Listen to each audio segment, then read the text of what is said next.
Today on Locked On Canadiens, remembering a man who was not just a Canadiens legend, but a Canadian legend.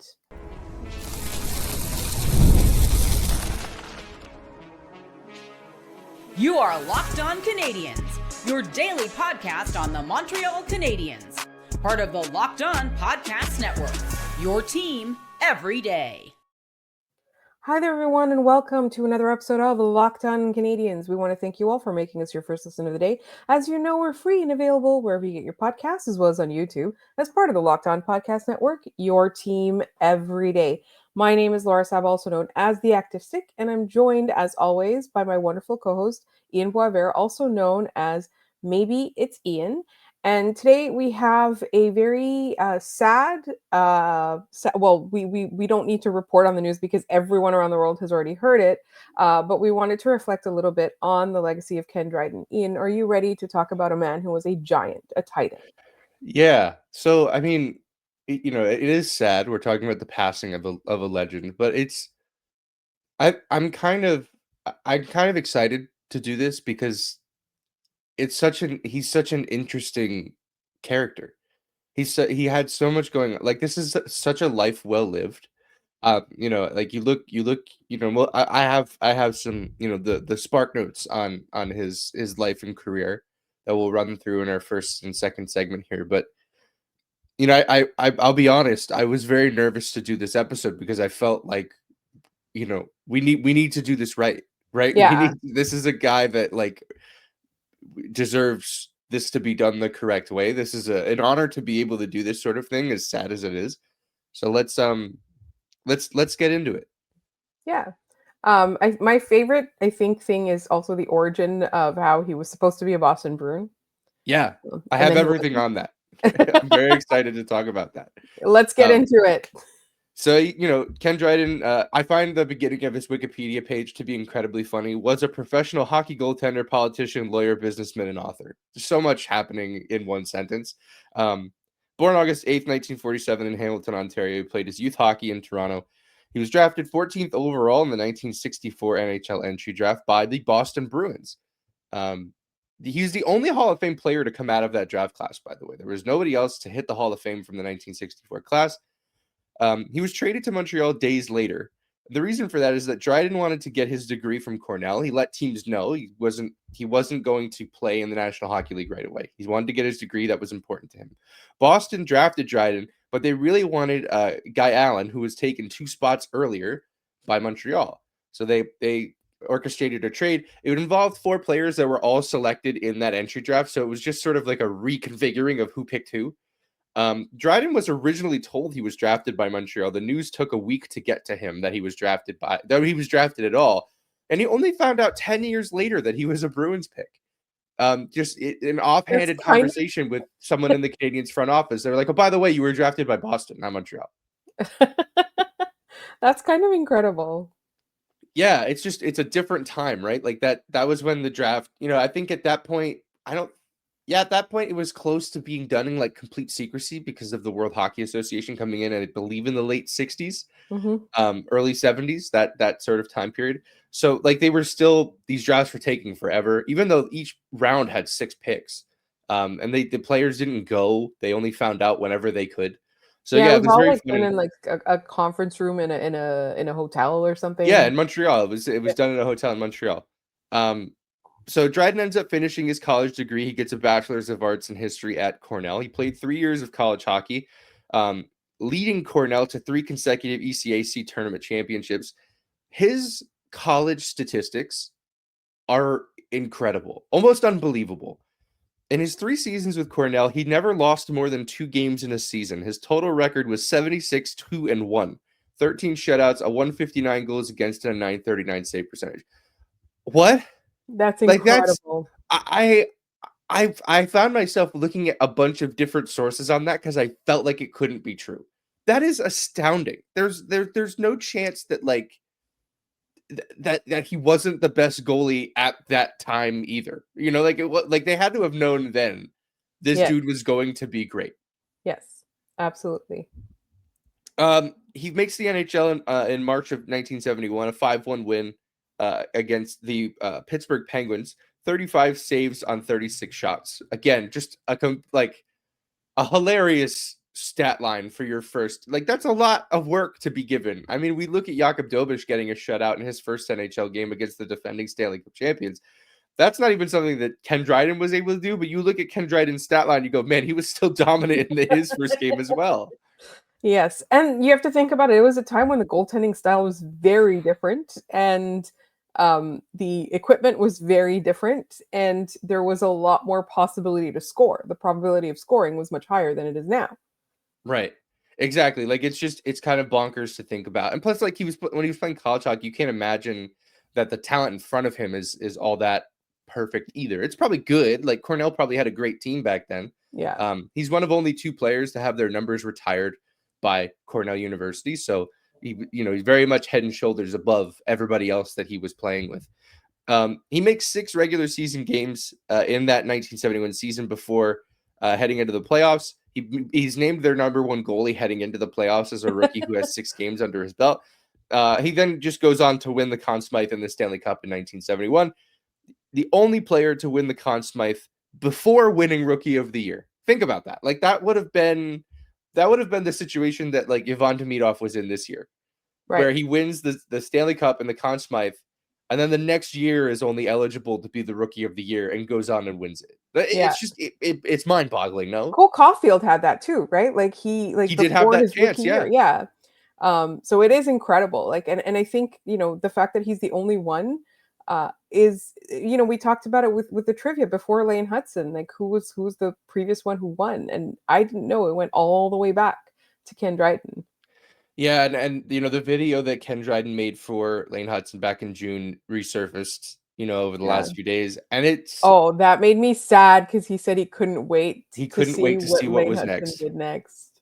I think about where this team is headed, and what they're going to be doing next, and I'm just going to be thinking the entire time how much fun this guy would have had watching this team. Yeah.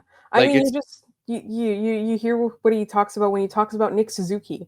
I think what he said about Nick Suzuki was he plays every aspect of the game the right way. yeah. And as somebody who like has not just studied the game but has written a book, one of the definitive books called The Game, I think, there's just so much like praise in that very short sentence, and that is something that Ken Dryden was really, really well known for, speaking really well. I know some people did say that he tended to talk a lot, but that was kind of his job. He was a politician, a lawyer, a professor. Yeah.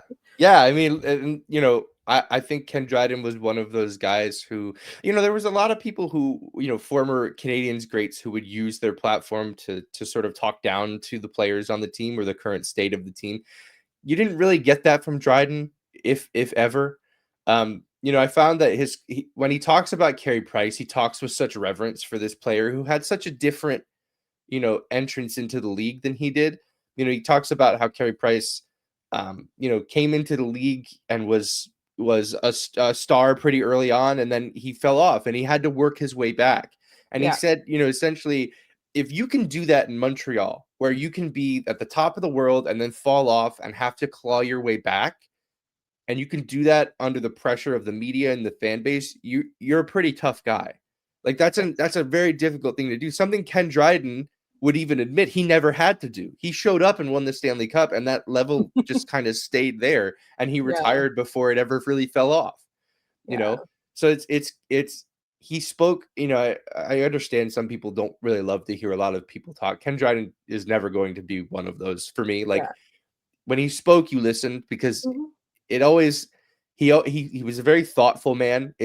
His words mattered, and he knew that. And I think he took extra special care to make sure that the things he said, were of importance and Yes. power. And he knew. I think he firmly understood what his position was as one of the greatest Montreal Canadiens of all time.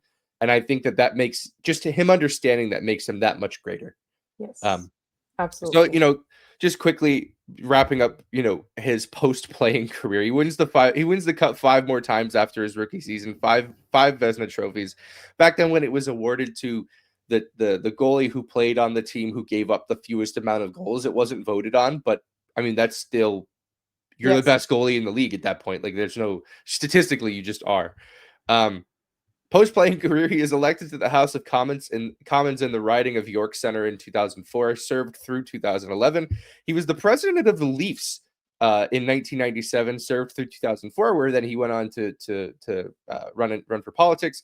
Him and Pat Quinn apparently had an icy relationship in Toronto that sort of left things in a bad situation, and then the Leafs ended up eliminating his position entirely. So there's that. He was a commentator for ABC. I think a lot of people forget that Al Michaels, when he's doing the 1980 Miracle on Ice call, Ken Dryden is the color commentator next to him, and he mentions at some point that the U.S. is making Jim Craig make too many saves, which is such a goalie thing to say, right? Like they need to give the goalie a break. Found that to be very funny, but like it's just such an incredible life lived. I wanted to just sort of walk through everything that we know about his life, and we have more coming in the second segment, more along the lines of the legacy he leaves behind. Yes. But any final thoughts on sort of the life lived from Ken Dryden? I think, the fact that it was the entire hockey world mourning him, but also the entire country mourning him, I think that says a lot, right? Leafs, Bruins, like all of those people just really understanding what this man meant to the game. That was my biggest takeaway, is that, it's universal. There are very few people who are uncontroversially loved as much as he is. But we do want to talk about the legacy and what he leaves the game with. And we're going to get into that in just a moment here on Locked On Canadiens.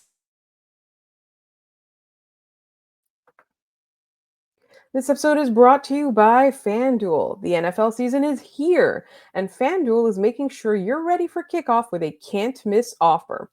Right now, new customers can bet just $5, and if your bet wins, you'll get $300 in bonus bets to use across the app. I love using FanDuel because it fits however you like to bet. Player props, building a same-game parlay, or even jumping in live as the action unfolds. It makes every game more exciting, whether you're watching your team or just keeping an eye on your fantasy lineup. It's quick, easy, and the best way to add a little more energy to Sundays. So, are you ready to play? Download the FanDuel app now by visiting FanDuel.com to get started. That's FanDuel.com to place your first $5 bet.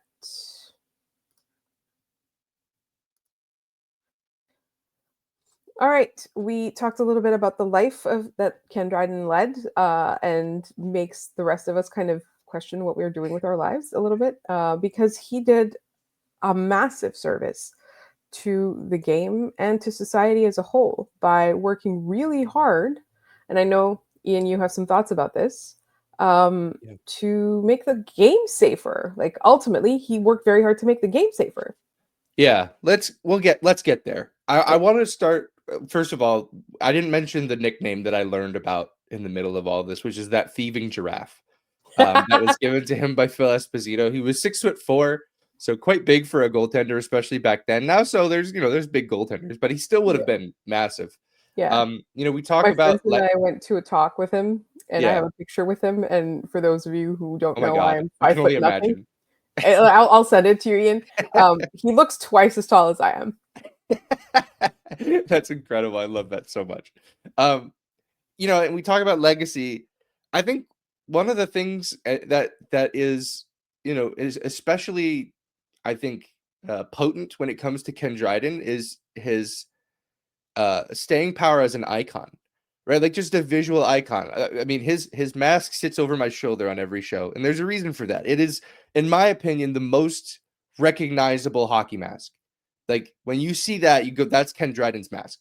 Like that staying power is there. There's art, all over Montreal with that iconography, and then of course him leaning on his stick, right? Like that is, when you think of Ken Dryden, you think, yes, incredible goaltender, all of that, but like if you had a picture in your head, it's him leaning on that stick. Not to say that he was lazy and he was just like, oh, whatever. It was just, he was very reserved, and he knew, when he needed to act and when he needed to just relax. Like that iconography of him just is so potent. It'll stay with me forever. And Really everything he's incredible. absorbing while he's leaning on that mask, right? Yeah, exactly. I really wanted to look at the two things here. The 1973-74 season. This to me is indicative of the life of Ken Dryden. 1973-74, Dryden and the Canadiens have a contract dispute. He thinks he's owed more money. He just won the 1973 Stanley Cup and Vezina Trophy. He thinks the Canadiens are lowballing him, and he goes, you know what? I'm taking the season off. I'm going to finish the requirements for a law degree. I'm going to work as a legal clerk in Toronto. He gets a law degree from McGill. He takes a season off out of spite and uses that spite to become a lawyer. Like he gets a law degree. I think that this, to me, is indicative of a man who could have done anything and instead decided to do everything. Yes. If he decided to just be a goalie, right? I have no doubts he would have been the greatest goaltender who ever lived because he just had that drive. He could have done it. If he wanted to become a career politician, he probably would have been able to do it with relative ease. We're very lucky he used these powers for good because he could have done anything with his life, and he chose to do as much of it as possible. Absolutely. And I think, we talk a lot, like we joke around about hockey players who can read or can't read on this show. There's definitely a lot of them that are very cerebral, and they're very, they have a lot of dimensions to them. And I think it takes a certain kind of drive to exercise all of those, right? To explore all of those avenues, to try to be good at all of those things. And very few people accomplish that, right? Most people, if you try to do too much, you fail at everything. He tried to do too much and succeeded at everything. Yeah, that the expression "a jack of all trades is a master of none." Well, the line everybody forgets is it's the jack of all trades is a master of none, but it's still always better than a master of one. Like that's how that was Ken Dryden, right? Like he did everything. He could do everything. Now, the one thing I really wanted to lean in on was his education and advocacy for head injuries. He challenged Gary Bettman constantly on this. He understood that Gary Bettman was the guy who was holding the sport back in this function. He wrote in The Athletic in 2018 about this, and he says, there's an easy, viable solution. Elbows and sticks to the head have been penalized for decades, and a stick to the face has brought an automatic penalty for the past several years. Penalize all hits to the head the same way. No excuses. No convoluted explanations. Whether such a hit is intentional or accidental, a hockey play or not, the brain does not distinguish. It doesn't care. The damage is the same. He goes on to say, it's easy for any of us to see what's wrong, even see what's right. What's hard is to do right. Gary Bettman is the only one who can do right, and only he can. This was very obvious, and it's still obvious that anything that regarding hits to the head, concussions, the NHL still wants to push under the rug. They always have, and they always will. It was especially evident in Gary Bettman's statement on the passing of Ken Dryden, where he conveniently leaves all of that out. He does not mention at all that Ken Dryden was an advocate for educating on head injuries. And it's yet another dereliction of duty from this commissioner. This commissioner does this. He is a snake. He, in my opinion, is like evil Forrest Gump in that wherever he shows up in history, he's on the wrong side of things. Like if you go back, you could just see like, oh, he first joins the NHL. Great, we have a lockout. He's the only NHL commissioner to preside over 3 lockouts. It's astounding that this guy has gone on for this long. No one was a louder advocate for understanding head injuries and the sport's proliferation of them than Ken Dryden. And Bettman knew that. And it's fitting and unconscionably evil for Bettman in this final statement on Ken Dryden to silence him one final time. I find this to be incredibly evil. There's not a lot being made of it right now because I think a lot of people don't recognize that. I hope that Gary Bettman feels a shiver down his spine whenever he hears the name Ken Dryden for the rest of his life, or any of these names for this matter. And this is going to be a long list, but I'm going to read through this. Ralph Backstrom, Wade Belak, Derek Bugard, Garrett Burnett, Andrew Carroll, Todd Ewan, Reg Fleming, Bobby Hull, Greg Johnson, Dan Maloney, Rick Martin, Stan Mikita, Steve Montador, Bob Murdoch, Gino Ochik, Jeff Parker, Bob Probert, Henri Richard, Marek Svatos, Zarly Zalabsky, Larry Zidell. These and every other player who we know has CTE from playing in the National Hockey League. And what I loved about Ken Dryden was that he was not giving up on the game. He wasn't saying we can't watch and play hockey anymore because of all of this. He wanted to fix this so that we could still enjoy this game, because there is a way we can do that. Yeah. There's we cannot be defeatist about this and just go, we can't take head hits out of the game. We just have to sit here and enjoy our gladiators. We can fix this. He wasn't even advocating to take hits out of the game. No, That's the just hits biggest to the thing. head. Just a hit to the head. Think of how many hits happen in a game where the head isn't hit. Almost all of them. We're taking out like 2 or 3 hits from a game that would unfortunately take guys like Jacob Trouba out of the game. But if that's the cost for these guys being able to live their lives, I think I'm cool with it. Yeah, and like Jacob Trouba has to learn how to be effective without beheading people. Like it's easy. Yeah. So I wanted to soapbox there for a second, just because I think that needs to be the enduring legacy of Ken Dryden. Yes, he was an excellent goaltender. Yes, he was an excellent man, and he did everything he could in his life.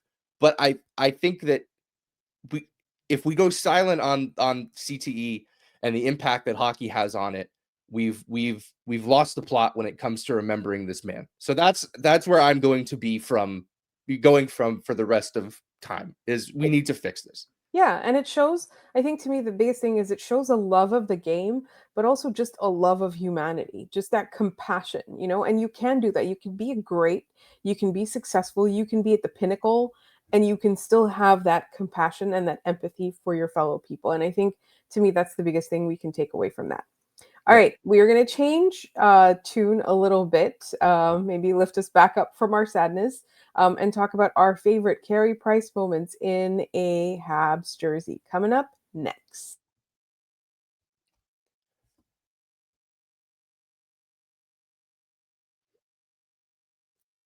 All right, so we had a couple of listeners reach out to us asking us what our favorite moments were for Carey Price as a Habs / Carey Price in a Habs jersey.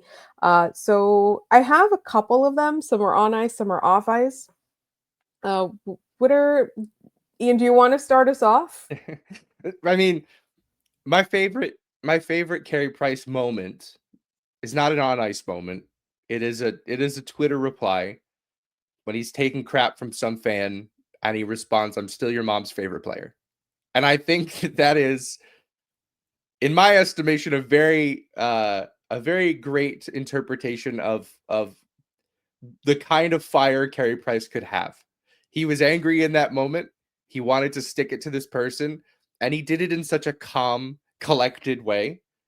That I think that is how I will remember Carey Price. Like we see, like Brad Marchand on Twitter and like just being just like that's how I verbalize all of the things that Brad Marchand says on social media. Just, it's what he's doing. Like Carey Price was very collected with all, even his his posts when he got traded to San Jose. He said, "I'm always a Hab, just a teal one for now."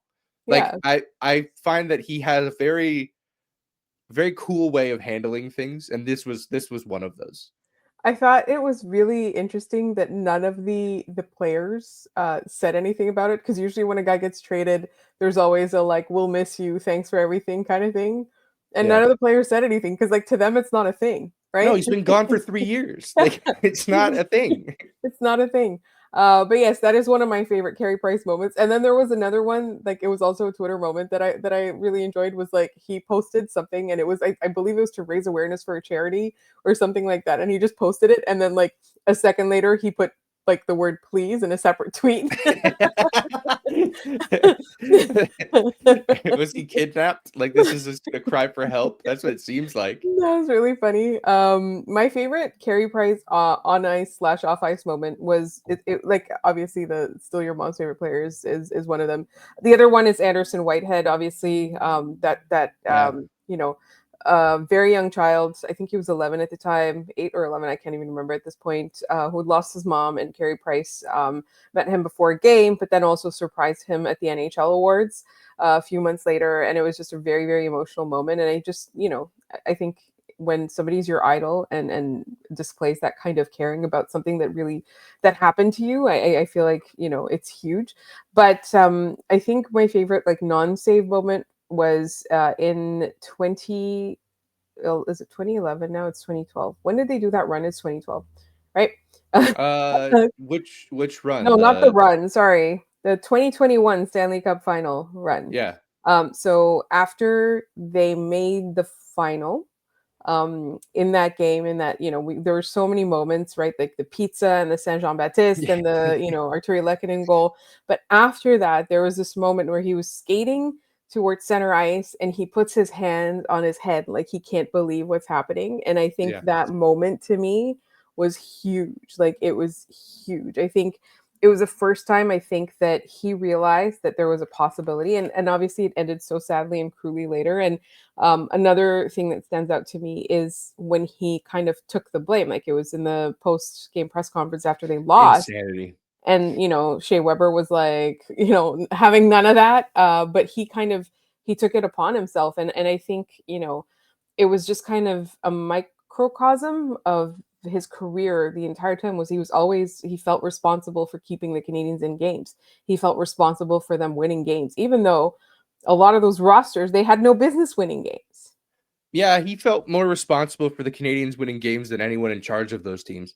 Like Yes. I think it's I think of this all the time, but like Marc Bergevin was handed the keys to a very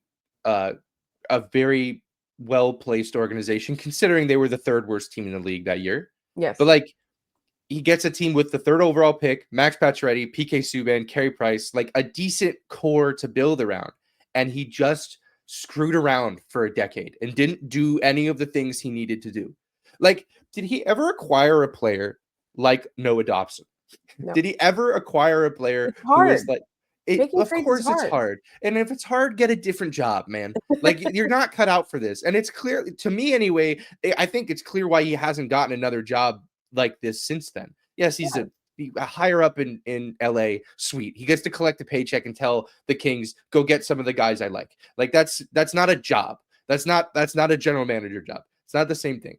But like Carey Price was an ultimate accountability guy. Like he was never one to point fingers, even though it would have been very easy for him to do that, except on one occasion. And it was when he got pulled from a game at the Bell Center. I believe it was against the Sharks. And he stares down Michel Therrien as he leaves the ice. And I think about that a lot because it was the first moment, I think, in this, in the Carey Price era where he might have started to blame other people. And not outwardly, not explicitly, but just stare down his coach and be like, are you serious? What is going on right now? And it was entirely deserved. The fact that Carey Price wasn't a Henrik Lundqvist and that every time a goal went in, he just looked at Douglas Murray in front of him, like, what the heck are you doing? Like, he never did that. Yeah. I think that moment was especially powerful because he finally did, and it was deserved. Yeah. Dale Weish was on a podcast recently talking about Carey Price, and he said, in the dressing room post games, we would tell him, you could say it. We let you down. You needed more run support. And he never, ever blamed them. He never, ever, threw it on them. He never threw anyone under the bus, even though he could have. I think we all know that there were many teams, many iterations of this team where he was really the only bona fide, like good elite NHL player. Yeah. Right.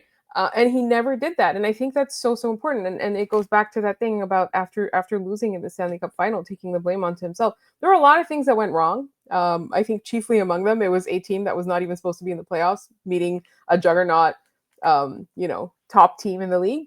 And so I think that was part of it. But I really, really strongly think that, and he was very thoughtful about it. Like you said, like he was probably really upset. He never let it show. Right. Yeah. What's your favorite Carey Price save? Like, what's the save that comes to mind where you go, that was him? The one where Alex Ovechkin applauded him. That was the same one for me, man. It's just like, it's a moment that they should put moments in the Hall of Fame. Yes. Like they should just play clips of videos and like, this is a Hall of Fame moment. Yeah. To me, you have a Hall of Famer in Alex Ovechkin, the greatest goal scorer of all time, getting stonewalled by one of the greatest goaltenders of the last 20 years. And the respect that they had for one another, their plot, like Ovechkin applauds him. It's in the dying seconds of a tie game. Like that was not just like some random all-star game moment or whatever. Like there was a lot on the line in that moment. And he makes that save. And then they high five as they go by each other. Like just when you command that respect from other greatness, you are greatness. Like that's just kind of what happens. That is the one that sticks out in my mind. It will forever. Put that moment in the Hall of Fame along with Carey Price. Yes. Absolutely. And then there's so many clutch saves by him, right? And you see the tributes that are coming out, like, the Canadians made a video, obviously, RDS made a video, TVA made a video. There's all kinds of videos. There's people like doing the fan voting on Reddit or other social media, and it just like there's just so many of them. How do you just choose one? Yeah, I'm sure if you ask me this question in a year from now, I'll have a different answer. Yeah. Oh yeah. I think I need to go back and look at all of his body of work all over again because it's just Yeah, so good. It's so watch good. every Maybe. Carey Price start from 2000 like 8 to now. Yeah. Because we don't have enough to do. All right. Any final words, Ian? No, I mean it was a weird weekend for recognizing greatness in Montreal. It's very bittersweet. Hmm. In that, I'm happy we got an opportunity to have these conversations about both of these guys. Especially so Ken Dryden. I wish we had done more of that while he was still around. Yeah. But that legacy means he'll never die. He'll be here. He'll be over my shoulder every day. Like every day you're on this show, he's gonna be there. So Yes. like it's very, like I said, bittersweet, but glad we got to have these conversations. And I hope folks enjoyed. Share your favorite memories of these guys in the comments below. Let us know. I loved learning about Ken Dryden through this experience, and I'm very excited to learn what others, sort of see the most in him. Yeah. A true giant of the game. All right. We are back to 5 episodes a week starting this week. So please make sure you are subscribed to this podcast wherever you get your podcasts, as well as on YouTube. We're going to be talking all about these Montreal Canadiens being back in town. The boys are back in town as we get closer to the golf tournament, to training camp. We'll have all kinds of news. We still have a couple of segments planned, stacking the Canadiens up against other division rivals. We still have our Nick Suzuki and our goaltending season review from last year, which we haven't done. I think it's going to be a bit. Maybe we do it in like November. But either way, make sure you are subscribed to this podcast so that you don't miss any of it. You'll also find us all over social media, and you can contact us. Send us emails at lockedoncanadiens@gmail.com. You'll find us on TikTok, on Bluesky, and on Instagram at lockedoncanadiens. You can DM us. You can, leave us at replies. We will communicate back with you, and we will take all of your ideas. You can also leave ideas in the YouTube comments. In the meantime, you can also find my co-host on social media at Maybe It's Ian. You'll find me at The Active Stick. We want to thank you all so much for listening, and we will be back tomorrow.